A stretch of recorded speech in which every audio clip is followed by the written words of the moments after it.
মন্দিরে হামলা ও প্রতিমা ভাঙচুরের সঙ্গে জড়িতরা সাম্প্রদায়িক সম্প্রীতি বিরোধী নাহিদ ইসলাম।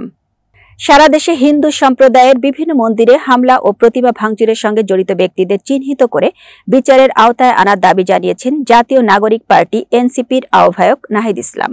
তিনি বলেন, যারা মন্দিরে হামলা ও প্রতিমা ভাঙচুরের সঙ্গে জড়িত, যেই রাজনৈতিক দল বা ধর্মের অনুসারী হোক না কেন, তারা সাম্প্রদায়িক সম্প্রীতি বিরোধী, বাংলাদেশ বিরোধী। আজ রোববার সন্ধ্যায় রাজধানীর আজিমপুরের ঢাকেশ্বরী জাতীয় মন্দিরে বাংলাদেশ পূজা উদযাপন পরিষদ ও মহানগর সার্বজনীন পূজা উদযাপন কমিটির সঙ্গে সৌজন্য সাক্ষাৎ করেন নাহিদ ইসলাম। এরপর তিনি শারদীয় শুভেচ্ছা জানাতে দেওয়া বক্তব্যে এসব কথা বলেন। বাংলাদেশে যাতে নির্বিঘ্নে ও নিরাপদে পূজা উদযাপন করা যায়, সেজন্য সরকারকে সব ধরনের কার্যক্রম হাতে নেওয়ার কথা বলেন নাহিদ ইসলাম। এক্ষেত্রে জাতীয় নাগরিক পার্টিও সব ধরনের সহযোগিতা করবে বলে জানান তিনি।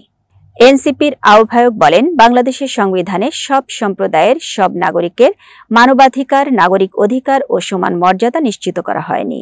তাই অন্তর্ভুক্তিমূলক বাংলাদেশ গঠন করতে সবার সমান মর্যাদা ও অধিকার নিশ্চিত করতে হবে।